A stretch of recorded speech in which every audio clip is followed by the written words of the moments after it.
Is this for child protection or? Yes, it is. I guess, looking to make a report? well, I just have a concern.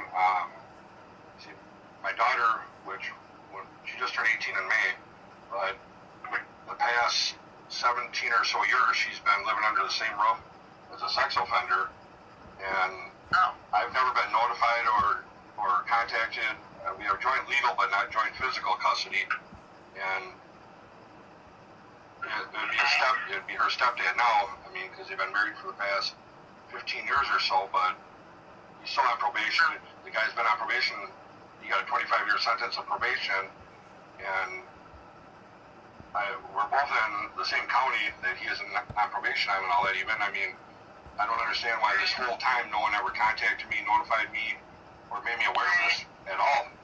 If he's a sex offender, and he wasn't even supposed to be around his own kids, but he was around mine. Let alone yours.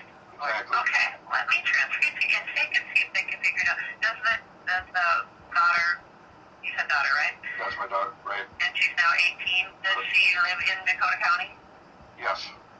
Okay, all right, let me transfer you to intake. Just a moment, please. Thanks for calling Dakota County Children and Family Intake. This is Corey. How can I help you? Hi, my name is Matthew. I guess I called the county attorney's office, and then they gave me the child protection number to call the question. My concern is I have a daughter, with a woman. We're not together anymore. She's been with someone else. They've been married for like the past 15 years or so or whatnot. Well, my daughter turned 18 in May, and my concern is that, the past 17 years or so, she's been living under the same roof as, your stepdad now, as a sex offender, and he's on probation for 25 years and that, and what I don't understand is if I got joint legal custody of my child, and a sex offender is living under the same roof of my minor daughter at the time for the past 17 or so years, I don't understand why I was never notified, or no one ever said nothing about it, or contacted me, or made me aware of that at all. A person who is a registered predatory offender, which includes sex offenders, actually includes some other stuff, kind of interesting, like manslaughter and kidnapping and murder, right? If you commit those offenses, you can also be registered as a predatory offender. But somebody who is required to register, who is living full or part-time, right, with a minor, or who has a minor, right, must be investigated by a local child protection agency at least once per kid, right? So, say a hypothetical guy, right, has a baby and then gets investigation, and then 2 years later has another baby, and he gets investigated again. Like, it's written in the law. It happens just like that. As long as he's registered, and if the local child protection agency knows about it. So, there's really two layers there. One would be that, it should have happened. Indeed, someone would have needed to inform the county about that. There's multiple ways that potentially can happen, but sometimes it doesn't get caught and can go for quite some time before someone brings it to our attention. You could, I'm not sure how that works. You obviously probably had rights over your 18-year-old when she was a minor. I don't know if you can request closed records to see if that investigation actually happened now that she's 18. I'm not really savvy on exactly whether those rights retroactively go back, but that would be an option available to you, is that you would contact our closed records request people and ask for copies of any reports concerning your child that was involved in a child protection case. Give the information. You have somebody who's 18 who you just say, here's her name, here's her date of birth, I'm her father, I have these rights, here's my name, here's my date of birth, right. And they would tell you the process for making that request. My daughter wasn't a victim or nothing like that. Like, he was previously charged as a sex offender, or whatever he did, but I mean, it comes up he's a sex offender. And my ex-girlfriend then wound up dating him, and they got married and whatever. But during that whole time, I haven't seen my daughter in one time in the past 17 years.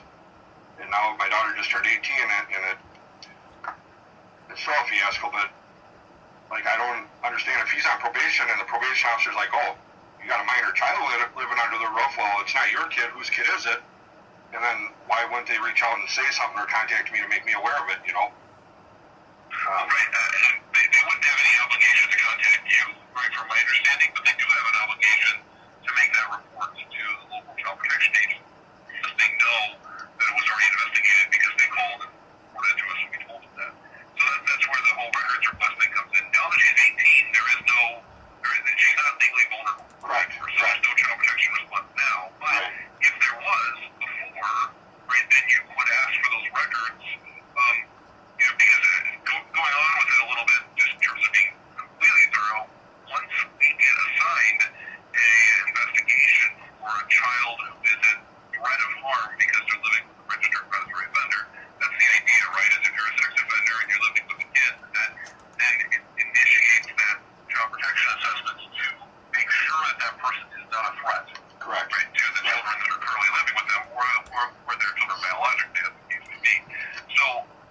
if the worker goes out and works with the family and talks with the family, and the family's like, I know who Dad is, or oh yeah, Dad disappeared. We have no idea what his address is. We have no idea what his phone number is.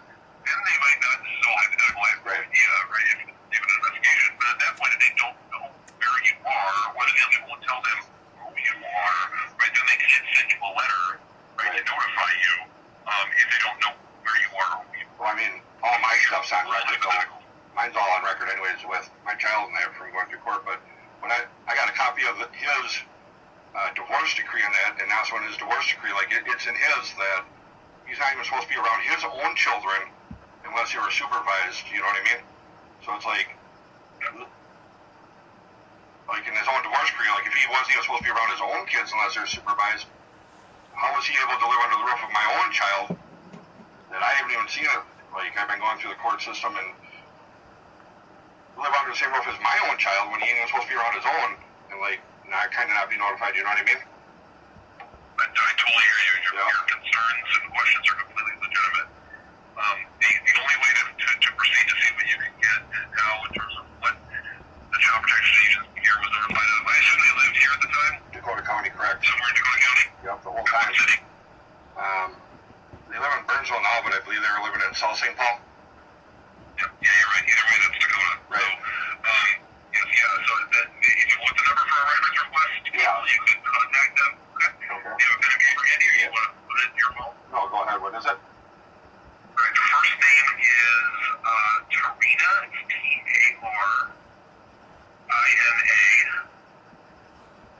and then last name is Gordon, just like the name, Gordon. Okay. I'll have her number for you in a moment here. Here it is. And her number is 651 Okay. 554 6297. And to say, hey, I want to request copies of both child protection records concerning my daughter, and she'll tell you or give you directions on how to do that. All right. And so it's a copy of the closed child protection. Closed child protection report. Yeah. Okay. And we call it an assessment dictation. That's the summary document. So I would like copies of any assessment dictation concerning my child. I have, whatever legal parent I have custody of her. Here's her information. And here's my information, and they should be able to tell you what you can get and what the process is. Okay. All right. Just start from there then, correct? Well, yeah, I mean, that's the only thing I can think of, because, if she's minor, then you have some legal rights to information about her, then you can definitely get that copy. If there was no investigation because nobody ever informed us, right, about it, then there's nothing there.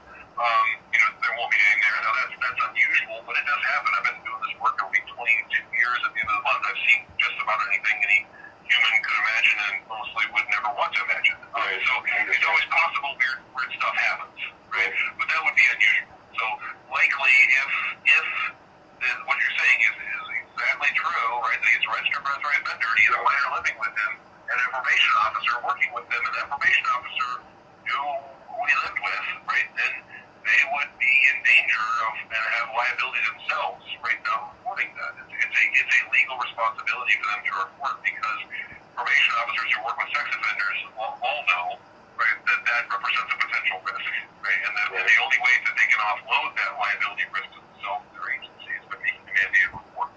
So we get it from them. We get it from people in the community. We hear it from kids themselves, like directly. We get it from people who are suspicious about somebody's history, and they do a bunch of digging online, and they find out information. I mean, we get stuff from everybody you can possibly imagine. Occasionally, things slip through the cracks. That is the minority of the situations in my experience, but it's possible. All right. So basically, then, if they went out and they did an assessment, you would at least say in there why they didn't report it or notify me or anything like that, or. That I don't know. I mean, I don't know how details are going to be about it, but what's available, what's there, that would be where you could potentially find it. And Tarina, if she sees that she's an expert in data privacy stuff, that's why it's her job. She's our data privacy specialist. If she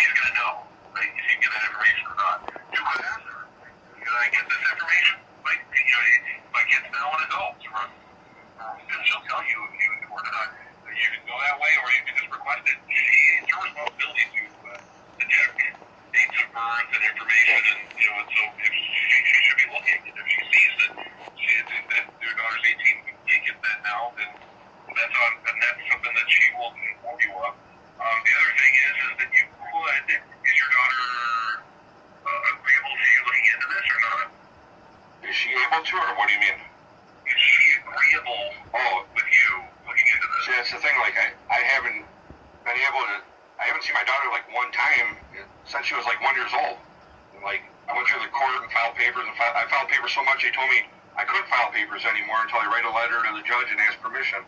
Like, I was supposed to see her supervised, and she wouldn't bring her, and then it's like, well, what do? You gotta wait, file papers, and then I get the results back, and it's like they stack more stuff for me to do on top, and they never forced her to do anything, And literally, like, I filed papers, like, literally so many times the judge said I was being vindictive, and that if you want to file papers, you need to write a letter to me and ask permission, and I'll look at it and send you a letter. Let me know if, enough has changed where she feels I can file.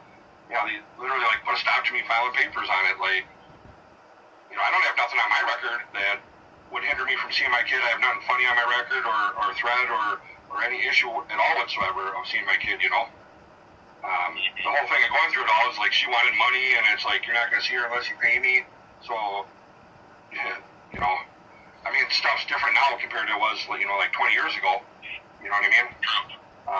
Like, more, it's like, they can't just slide stuff under the rug and blow it off anymore. Now it's more, you know what I mean? More out in the open. And you're right. But we've evolved as a society for sure. We have a long way to go still. Family custody. It's not like we're in some sort of enlightened age, but it's better. All right. Well, I guess you helped me as much as you could, though. I appreciate it. I would tend to just go at it straight. My advice would be just to say, hey, here's who I am, here's how old my kid is, here's what I just found out. Can I get access to her records because I have a right to information about her when she was a minor? Can I get those access records because she was a minor? And she'll tell you. I mean, or you can, like I said, you can just say, here's what the situation, here's what I'm looking for, and let her figure that out. Either way is not wrong, but I tend to want to be straight with people if possible. So, right. You can do whatever you want with that.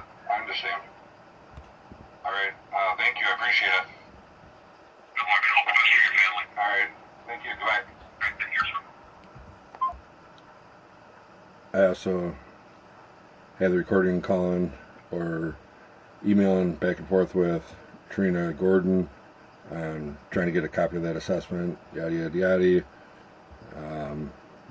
That's another video, 100 Trina Gordon.